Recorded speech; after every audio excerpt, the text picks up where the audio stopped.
Robinson records best match figures for Sussex in 55 years in win over Middlesex. Middlesex have had a bit of a shocker on the south coast, but day 2 brought a glimmer of hope. Toby Rowland-Jones finding a morale-boosting fifer as they prevented the home side from really piling on the runs. But despite a half-century from Sam Robson, Middlesex had slumped again in the third session. The Sussex lead cut to double figures at the close of play, but at the cost of 4 wickets. Robson resumed for the visitors, Simpson alongside him having already made a decent start to his innings. And they made a good fist of it, the lead dwindling with every over, Simpson finding the boundary and his own score growing towards a 50.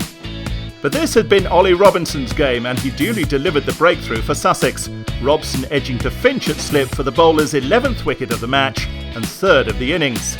Simpson was unaffected, reaching his half-century a few overs after the loss of his partner. The score crept up and the deficit reduced. Harris up to the task as his colleague at the other end took the attack to the Sussex bowlers. They were on level terms before lunch and the home side looked to be on the back foot for the first time in the match. Both men made it through to the interval safely. Middlesex 252 for 5 now, leading by 18 runs.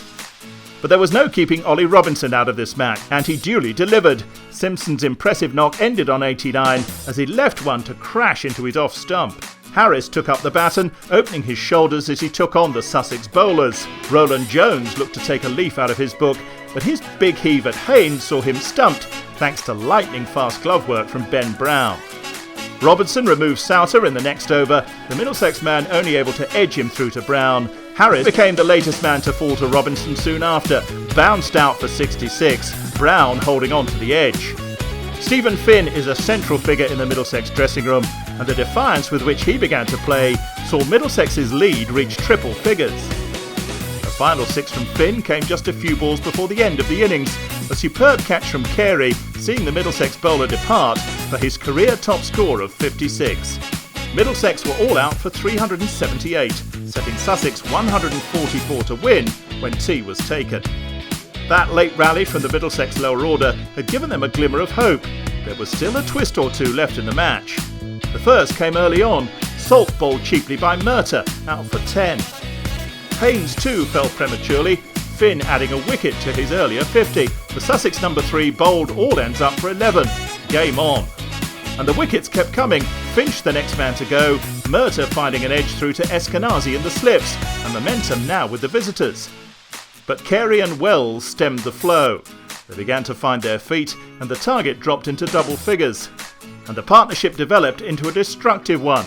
Carey dealt almost exclusively in boundaries.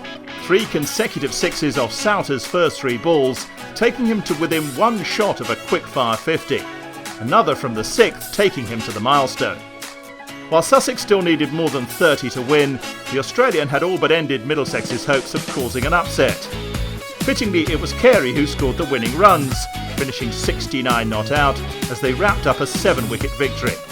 It was a damaging defeat for Middlesex. They had hoped that with the right results elsewhere, a win on the south coast could see them compete for a promotion slot at the top of the table. Instead, they find themselves leapfrogged by Sussex. The performances of Carey, Wells and Beer had been highlights for the home side, but the match belonged to Ollie Robinson.